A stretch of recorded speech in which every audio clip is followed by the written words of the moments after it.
What's going on, guys? Andrew Piluk Hockey here, back again with another video. I was going to make a video on this the other day, but I was fuming, so I'm like, you know what? I better hold off on this. So if you're listening to this and you're a Leaf fan, which most people who watch this channel are Leaf fans, I'm not going to sit here and just be like, oh, everything that the Leafs did was fine and everything was, correct and a clean hit or anything like that.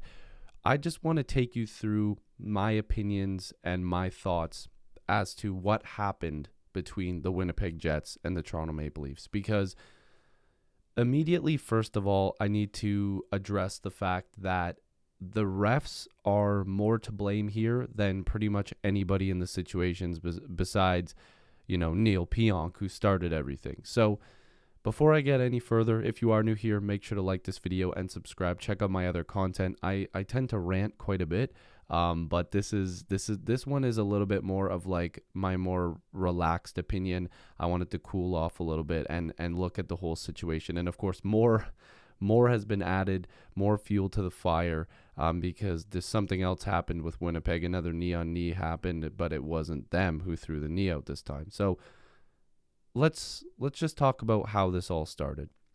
Neil Pionk throws out a knee at Rasmus Sandin, okay? So immediately you would think that there's going to be some sort of discipline for that. Well, there wasn't. Now, I'm going to remind you of something before I get any further. There was a knee-on-knee that happened in the playoffs a few years ago where Nazem Kadri got kneed by Jake DeBrusk. There was no penalty, and that referee, I believe his name is Brad Meyer, could be wrong, he was also the ref in that game as well. There was no call. Then Marlowe got hit from behind. There was no call. And then Nazem Kadri decked DeBrusk and got suspended. Okay? So a non-call means that the players believe that they can do anything that they want because it wasn't called before. Great. That means I can respond and there shouldn't be any problems. Well, it doesn't work like that. As for Kadri, he got suspended and chaos ensues. When the referees do not have control of the game, the players police the game. And that's what happened with Nazem Kadri in that situation. Fast forward till now. The same thing happens. Pionk throws out a knee. The Jets, they've done this a few times. I mean, I've seen, like, just in passing, watching a few clips. I know every team does this, but it's like the Jets seem to do little things like this every once in a while. And I'm not saying they're the worst. I'm just saying we've seen stuff like this before. And Pionk does that.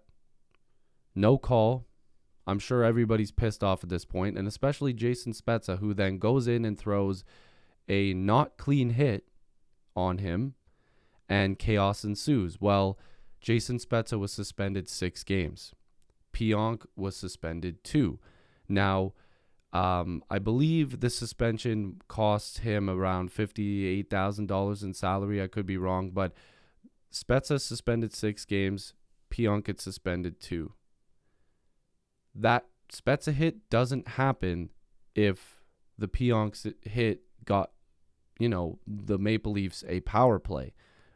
The Leafs would have to be disciplined enough then and maybe challenge him to a fight later on, or maybe they aren't as keen to throw a hit right away. They're going to wait. Maybe the next time they play, somebody's going to fight.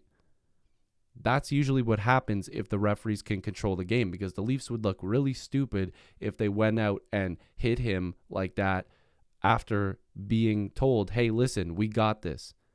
He's going to get a penalty, which, by the way, he could have been kicked out. Like, things like that have people ejected from the game. But in this situation, no penalty, no ejection, nothing. So the Leafs had to respond. Now, I don't think people are also talking about other situations that happened in this game.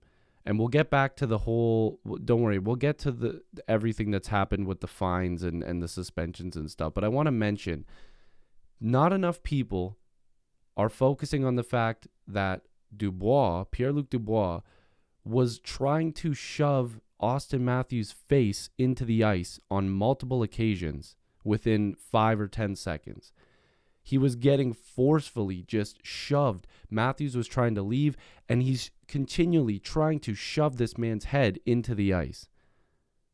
I don't understand how the league is okay with something like that. Then he went and kneed Joseph Wall in the head. Now, Wall shouldn't have been out there, but you can avoid throwing a knee out. These guys can do everything under the sun on skates, but for some reason they can't avoid throwing a knee up. I don't understand. The tempers were flaring.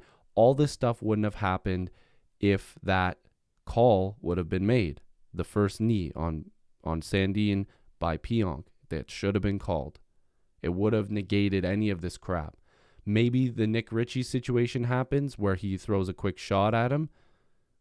Maybe the Wayne Simmons, Logan Stanley stuff happens, which, by the way, absolutely ridiculous, right? Stanley parading around like he actually did something, which he really didn't. But the NHL Department of Player Safety, this was before the Jason Spezza decision was landed. Neil Pionk will have a phone hearing, which he got suspended. Wayne Simmons was fined $22.50 from the game last night. Wayne Simmons got suspended over $2,000. Now keep that in mind. So let's go through the timeline. Pionk gets 2 games. Spezza gets 6. No fine for Stanley, as far as I know. Dubois tries to literally, well, he does successfully knee Joseph Wall in the head. He tries to shove Matthews' head into the ice repeatedly. And to boot all of that, Matthews got a penalty on that play. Matthews was penalized for getting Bertuzzi'd. Not as bad, clearly. Not even remotely close. But when a player is constantly trying to shove your head into the ice, that probably doesn't feel good. And it doesn't make a lot of sense, does it? But NHL referees have a couple screws loose, clearly, because they were all blind and brain dead that night. I'm sorry, there's no excuse for that. These referees should be just as much at fault and fined for the actions that happened between the Jets and the Maple Leafs. That stuff shouldn't happen, but they let it happen because they don't care to make the correct call. Now, this is what I also find funny. Sheldon Keefe says, if I'm not mistaken, I don't think Austin has drawn a penalty the entire season, which is strange considering how much he has the puck and how involved he is. So those kind of things I think are worth looking at if you're involved with that. So Austin Matthews, one of the best players in the game, can get cross-checked many times. We've seen it done by, guys like Shea Weber. We've seen Sherratt. These guys just abuse him. Dubois literally trying to shove his head and his neck into the ice. No calls, and then Matthews is the one that gets a penalty on top of that. So for him trying not to basically get his neck cranked into the ice, he got a penalty for trying to get the guy off of him because the referee who was standing right there refused to make that call. Ridiculous. Now, we're going to go back to the Wayne Simmons fine. I'm going to remind you, he was fined $2,200, just over that, right? So Ian Cole throws a worse knee-on-knee than the Pionk one, in my opinion, and he only gets a $5,000 suspension or $5,000 fine. So Pionk gets 2 games, forfeits over $50,000 in salary. Wayne Simmons got fined $2,200 for fighting, I guess, and for pushing a referee out of the way. Ian Cole got fined only $2,500 more, just over that, for kneeing somebody. Where is the consistency? There's none. Screws loose, Mickey Mouse, brain dead league. This is ridiculous. They have no way of giving fines and suspensions properly. This is ridiculous. And what I find funny about the Spezza suspension is that for some reason, Neil Pionk wasn't under concussion protocol after getting hit. He still played the rest of that game. There was no talk of him being under concussion protocol. And then 15 minutes before the hearing for Spezza's suspension, all of a sudden he's in concussion protocol. Wow, timely. Makes a lot of sense, doesn't it? The guy was completely fine to play the rest of the game, and the NHL is so on top of concussion protocol, they'll take you out and they'll ask you a million questions. He was fine then, and now all of a sudden he's not fine 15 minutes before the hearing. Something's fishy about that. Something doesn't really make a lot of sense there. So either they did this on purpose, or somebody should be fired in Winnipeg for not checking on him. Because what if it got worse? There's no win there. The league looks stupid in every aspect of this whole situation. And this isn't just me as a Leaf fan bitching, because Spezza shouldn't have thrown that hit. None of that stuff shouldn't have happened. Because now, guess what? The next time the Leafs play, Dubois is a marked man.